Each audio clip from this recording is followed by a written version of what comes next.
Đây là con lợn thú cưng của Robin. Trông nó cũng dễ thương không khác con lợn bình thường lắm, trông lắm lông hơn. Mỗi ngày việc đầu tiên khi thức dậy của Robin chính là chuẩn bị một bữa ăn đầy tinh tế và thịnh soạn cho bé cưng lợn yêu của mình. Robin này là một thợ săn nấm Chafer bạc tỷ. Ông ta sống một mình trong thiên nhiên hoang dã và bé lợn yêu này chính là một người đồng nghiệp và là người bạn duy nhất của ông ta. Bởi vì loài nấm Chafer có mùi giống lợn đực nên bé lợn yêu này có thể giúp ông ta đánh hơi được mùi của loài nấm Chafer bạc tỷ. Hôm đó Amir đã lái một chiếc ô tô hạng sang lên núi để lấy hàng. Anh ta là tay buôn bán thực phẩm ở trong thị trấn. Để tìm được nguồn hàng hiếm mà cũng sẵn sàng đi đến tận những ngọn núi xa xôi hẻo lánh. Trong khi đi lấy nấm Chafer thì Amir cũng mang đến một số đồ dùng cần thiết cho Robin, trong đó có pin. Sau khi nhận được pin, việc đầu tiên Robin làm là lắp pin vào cho đài cassette của mình. Những cuốn băng do gia đình để lại có vẻ bụi bặm, nhưng nó chính là thứ ghi lại ký ức của Robin. Nhưng còn chưa nghe hết cuộn băng thì Robin đã lại tức giận cau mày rồi tắt luôn chiếc đài cassette. Có lẽ đó là lý do tại sao ông ta lại chọn sống một mình trên núi. Đêm hôm đó, một nhóm xã hội đen đi đến gần ngôi nhà gỗ của Robin. Bé lợn yêu vì ngửi thấy mùi nguy hiểm nên bắt đầu trở nên cuồng quẫy. Robin vốn tưởng rằng bé lợn yêu đang đòi được đi vệ sinh, không ngờ vừa ngồi dậy vuốt ve lợn yêu thì đám xã hội đen lại lao vào nhà và đánh gục Robin ngã xuống đất. Sau đó bọn chúng còn bắt cóc luôn cả bé lợn yêu của Robin. Mãi đến sáng hôm sau, Robin sau khi bị đánh ngất mới lờ giờ tỉnh dậy. Sáng hôm nay bé lợn yêu không ăn bữa sáng. Tất cả mà Robin còn lại bây giờ chỉ là nỗi đau và sự cô đơn. Để truy tìm lại được lợn yêu của mình, Robin ngay lập tức đổ đầy xăng vào xe của mình. Chiếc xe vì đã lâu rồi không được đi lại nên cũng bắt đầu dở trứng. May mắn là cuối cùng cũng vẫn đi được, nhưng mới đi chưa được bao lâu thì lại tự dưng chết máy ngang, thậm chí còn bốc khói mịt mù. Robin không còn lựa chọn nào khác ngoài việc leo xuống núi. Có thể đã sống trên núi quá lâu cùng với lợn yêu nên Robin tạm thời quên mất cả cách tiếp xúc với loài người. Ông ta cứ đi như vậy mà không thèm đi nhờ xe bất cứ ai. Nhưng đến tận quán rượu dưới chân núi, Robin lại bắt đầu lưỡng lự có nên bước vào trong hay không. Câu đầu tiên sau khi bước vào chính là hỏi về Maggie, một nhân viên phục vụ ở đây. Chỉ là không ngờ bên kia lại nói rằng Maggie đã chết cách đây 10 năm. Xem ra là Robin thật sự đã rất lâu rồi không xuống núi. Robin sau đó mượn điện thoại và gọi cho Amir. Trong suốt hơn 10 năm qua, có thể Amir chính là người duy nhất mà ông ta tiếp xúc. Lý do để yêu cầu đứa trẻ này giúp đỡ rất đơn giản. Đó là nếu muốn được tiếp tục Robin tìm hàng cho thì phải tìm được bé lợn yêu cho Robin. Sau đó, họ tìm thấy dì May, một người bán buôn thịt thú rừng. Robin sau đó nói ra một vài thông tin rằng đó là hai người lái chiếc xe bán tải màu xanh ngọc bích. Dì May nghe xong thì nói rằng bọn họ đã nhiều tuần rồi không tới đây, nhưng cũng nghe nói rằng bọn họ đã bắt được một con lợn biết săn nấm Chafer. Dì May vừa nói xong thì bắt đầu tức giận. Lấy nấm Chafer của bà thì được nhưng cướp lợn yêu săn Chafer thì chính là cướp mất miếng ăn của một người khác. Xem ra là những người ở trong làng này đều sống rất tận tâm và yêu nghề đấy. Tuy nhiên, khi dì May dẫn Robin và Amir đến chỗ xe bán tải như mô tả thì cô gái bên trong nói rằng bọn họ không bắt cóc lợn yêu, mà Robin cũng khẳng định bọn họ không phải là người bắt cóc lợn yêu, bởi vì ở đây ông ta không ngửi thấy mùi bé cưng của mình. Cô gái sau đó cũng nói rằng một người nào đó từ thành phố đã tiếp cận họ và mượn xe bán tải. Chiếc xe của người đó nhìn rất xịn, trông cũng rất giàu có nữa. Mạnh mối bây giờ là quá ít, bọn họ không biết phải tìm kẻ bắt cóc như thế nào. Amir lúc này bắt đầu khuyên Robin nên từ bỏ, thà đi mua một con lợn mới còn hơn. Robin rõ ràng là vẫn có thể huấn luyện được một con lợn mới, nhưng nguồn cung của mùa này đã hết mà Robin vẫn cứng đầu không muốn từ bỏ. Ông ta sau đó lại bắt Amir chở mình đi vào trong thị trấn. Amir ban đầu không muốn nhưng lại sợ rằng Robin sẽ gây rắc rối cho công việc kinh doanh của mình. Hơn nữa nếu không có nguồn cung nấm Chafer thì cuộc sống xa hoa hiện tại của anh ta cũng sẽ kết thúc. Vì vậy mà cuối cùng Amir vẫn phải ngậm ngùi đưa Robin vào thị trấn. Một số người đã quen với giao thông đông đúc của thị trấn, nhưng đối với Robin mà nói thì sự phồn hoa của thị trấn giống như một cái lồng lạnh lẽo. Sau khi vào trong thị trấn, Robin liền đến tìm một người quen cũ của mình. Chỉ vừa mới mở mồm hỏi thăm về lợn yêu, nhưng bên kia lại không tỏ vẻ thân thiện lắm, còn nói Robin không nên có mặt ở đây mà tốt nhất là cũng không nên tồn tại. Có vẻ như là Robin trước đây đã có một quá khứ đáng xấu hổ. Chỉ là Amir lại không biết điều đó. Trong lúc hai người đi cùng nhau, Robin cũng kể là mình từng sống ở đây. Để có thể tìm ra manh mối, Robin định đi đến nhà hàng cao cấp để điều tra. Có thể bé cưng của ông ta đang được phục vụ trên đĩa ở nơi này. May mắn là Amir ngoại giao tốt nên vừa đến đã gặp được luôn đầu bếp. Vừa vào nhà hàng, Robin đã đi thẳng vào trong nhà kho. Sau đó liền lập tức lật tung mọi thứ để tìm kiếm. Amir lúc này liền cho rằng Robin đang bị làm quá, nhưng mọi chuyện không hề đơn giản như vậy. Hóa ra là nhà kho của nhà hàng được kết nối với mạng lưới làm ăn của Edgar. Vậy Edgar này là ai?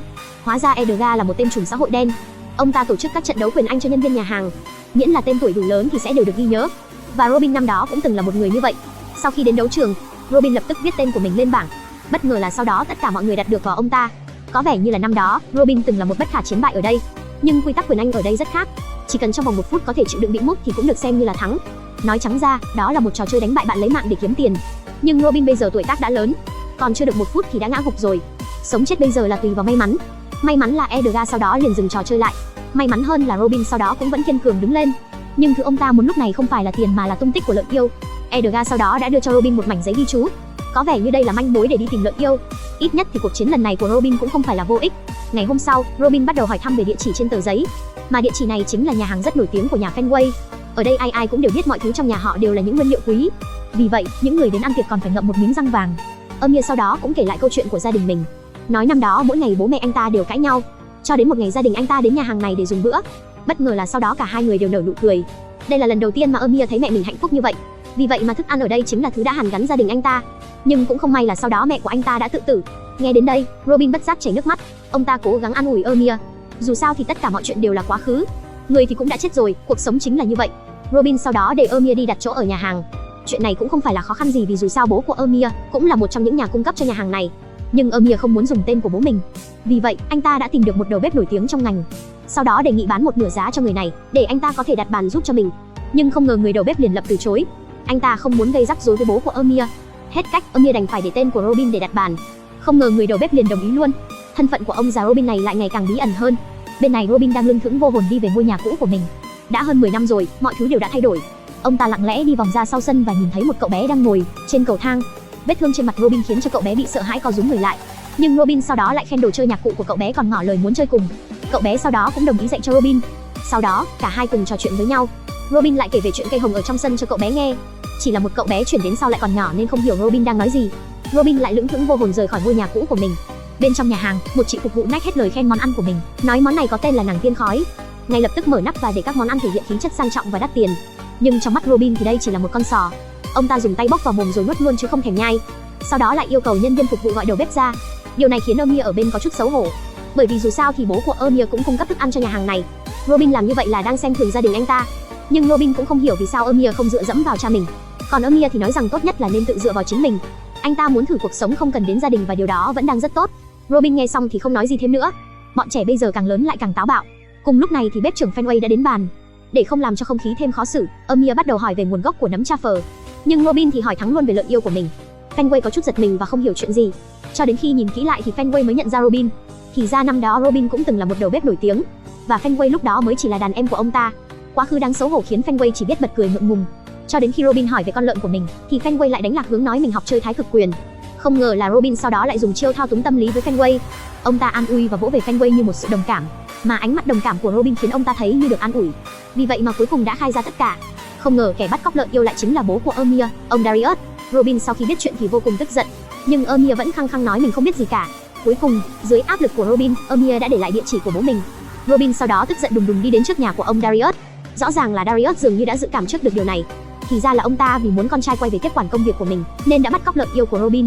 Nhưng Robin không quan điều đó, ông ta chỉ muốn lợn yêu quay về với mình. Nhưng Darius lại muốn giải quyết vấn đề bằng tiền. Hơn nữa thứ mà ông ta có bây giờ chính là tiền và địa vị.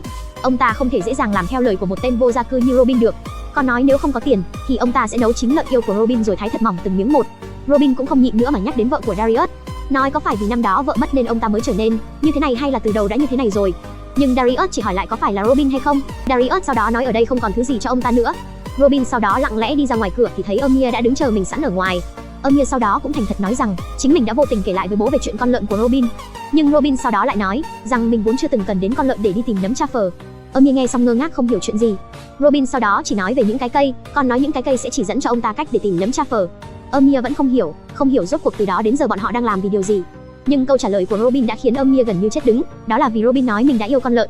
Thì ra Robin vốn chưa từng cần đến lợn yêu để đi tìm nấm truffle, mà cuộc hành trình đi tìm lợn yêu này là vì ông ta thật sự rất yêu con lợn của mình. Đến lúc này, Robin cũng buông bỏ ý định đi tìm lợn yêu của mình. Sau đó lại nhờ Amir mua về giúp mình những thứ ở bên trong danh sách mà ông ta đưa. Amir đi theo địa chỉ và Robin đưa thì đi đến một nghĩa trang. Lúc đầu, bên kia không sẵn lòng gặp mặt, nhưng vừa nhắc đến tên của Robin thì liền lập tức mở cửa. Người gì sau đó mang cho anh ta một chai rượu vang đỏ đã được hầm trong nhiều năm. Đồng thời nói Amir chuyển lời với Robin rằng đã tìm được một chỗ cho Robin ở bên cạnh Ali rồi. Thì ra Ali chính là vợ của Robin. Và thì ra là Robin cũng là một người đàn ông bị tổn thương. Cho dù là bất cứ lý do gì thì vợ của ông ta cũng đã qua đời. Bên này, Robin tìm đến cửa hàng trước kia của mình. Thì ra năm đó trước khi rời đi ông ta đã để lại cửa hàng cho thợ làm bánh. Vì vậy mà bây giờ nó đã thành một tiệm bánh. Đây chính là nơi lưu giữ lại ký ức của ông ta cùng với người vợ Ali của mình. Nhưng ông ta đến đây không phải để đòi lại cửa hàng. Ông ta đến chỉ để tìm hương vị của năm đó.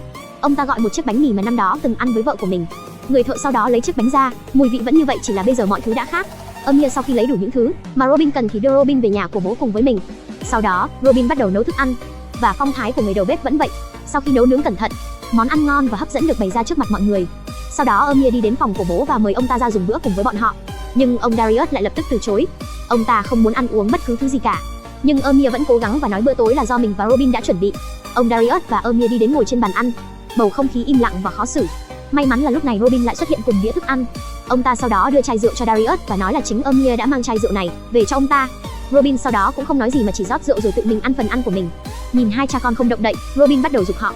Cuối cùng thì cả hai cũng bắt đầu động đũa. Darius nhấp một ngụm rượu vang đỏ. Vốn tưởng nó chỉ là rượu bình thường, nhưng hương vị quen thuộc khiến ông ta nhấp thêm một ngụm nữa. Đến khi nếm thử món ăn mà Robin đã chuẩn bị thì ông ta lại đột nhiên bật khóc. Đó là hương vị của bữa ăn mà hôm đó ông ta đã ăn cùng với vợ của mình. Nỗi đau lòng lại ùa về vào trong tim ông ta. Darius đứng dậy và chạy về phòng của mình. Robin sau đó cũng đi vào cùng với Darius. Dù cho Darius có lớn tiếng đuổi đi nhưng Robin vẫn đứng lại ở đó. Robin vốn chưa từng quên bất cứ vị khách nào mà mình đã từng phục vụ qua. Cùng lúc này thì Amir cũng đi đến. Darius cuối cùng đã nói sự thật với con trai mình. Thì ra năm đó mẹ của anh ta mất là do bị bọn buôn ma túy hãm hiếp cho đến chết. Chờ cho đến khi Darius chạy đến thì mọi chuyện đã quá muộn rồi. Đắm chìm trong vương vấn quá khứ, Darius cũng vì vậy mà luôn cảm thấy mặc cảm và tội lỗi. Cởi bỏ mặt nạ của tâm trí, Robin lúc này cuối cùng cũng chấp nhận sự thật rằng người vợ Ali đã qua đời. Ông ta khóc một cách thảm thiết. Khoảnh khắc này, nỗi đau trong lòng của ba người đã được nguôi ngoai. Có lẽ buông bỏ quá khứ mới có thể khiến họ đối mặt với bản thân tốt hơn. Một đêm trời đông lạnh lẽo, Amir đưa Robin đến một quán rượu ở dưới chân núi. Hai người gọi món và ngồi nhấm nháp với nhau. Robin vẫn luôn nghĩ rằng nếu mình không cứ đi tìm Ali, thì có lẽ Ali sẽ sống mãi trong tâm trí của riêng ông ta. Nhưng thực tế là vậy, Ali không còn là những chiếc bánh quy ngon lành trước mặt ông ta nữa. Robin sau khi giác ngộ được sự thật đã chọn tự mình đi bộ về ngôi nhà gỗ của mình. Ông ta cũng chào và hẹn gặp lại với Amir. Chờ đến khi ông ta đi về đến ngôi nhà gỗ thì trời đã rạng sáng rồi. Robin rửa mặt và trở về túp lều của mình. Mặc dù lợn yêu không quay lại nhưng ông ta cũng đã dũng cảm chấp nhận quá khứ. Về đến nhà, cuối cùng thì Robin cũng nghe được hết cuốn băng cassette. Bộ phim cũng kết thúc ở đây. Phim này không phải là phim hành động bùng nổ mà còn rất lằng nhằng và lãng xẹt. Nhưng mà vì con lợn mà khiến người xem cố ở lại chờ xem cuối cùng lợn yêu có quay về hay không. Nhưng ý của bộ phim lại là cả ba người đàn ông đều có một quá khứ đau buồn. Vợ đột ngột qua đời khiến cả hai người đàn ông là Robin và Darius đều sống trong đau buồn và tội lỗi. Darius thì chọn cách tự cô lập và ngày càng trở nên trầm cảm. Còn Robin đã chọn cách trốn trên núi để trốn tránh thực tại. Amir thì thường xuyên lang thang trong bóng đen của người mẹ đã mất. Cuối cùng vì một con lợn mà cả ba cùng tháo gỡ nút thắt trong trái tim mình. Được rồi, bộ phim lãng xẹt này kết thúc ở đây thôi. Cảm ơn cả nhà yêu đã kiên nhẫn xem đến tận phút giây này. Hẹn lần sau sẽ là những bộ phim giật đùng đùng nhé cả nhà yêu. Bye bye cả nhà yêu.